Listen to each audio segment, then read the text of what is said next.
ایک صحابی آئے، یا رسول اللہ میرا پڑوسی ہے، اس کی کھجور ایسے ٹیڑھی ہو کر میرے گھر میں چند اس کی شاخیں ہیں، ان پہ پھل لگتا ہے، وہ ٹوٹ کے گرتا ہے، میرے بچے اٹھا لیتے ہیں، ہم غریب ہیں، وہ بھاگا بھاگا آتا ان کے منہ سے کھجور نکال لیتا ہے، اس کو کہیں کہ بچوں پر اتنی زیادتی نہ کریں۔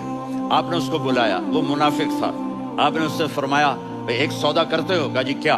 کہا یہ کھجور مجھے دے دو اور اس کے بدلے جنت میں کھجور لے کے دوں گا۔ وہ کہنے لگا یا رسول اللہ یہ اصل میں میرے بچوں کو بہت پسند ہے، کوئی اور کھجور ہوتی میں دے دیتا، یہ تو میری معذرت ہے۔ وہ تو منافق تھا، اٹھ کے چلا گیا۔ ایک صحابی بیٹھے تھے، کہنے لگے یا رسول اللہ اگر میں وہ کھجور لے کے دے دوں تو مجھے جنت میں لے دیں گے؟ آپ نے کہا ہاں۔ وہ اس کے پیچھے چلے گئے، اے بھائی کتنے میں بیچو گے؟ میں نے کہا جا میں نے اللہ کے نبی کو نہیں دی، تمہیں کیسے دے دوں؟ کہا اچھا بھائی منہ سے بول کتنے لینے ہیں؟ تو اس نے جان چھڑانے کے لیے کہا کہ اپنا سارا باغ مجھے دے دے، کھجور لے لے۔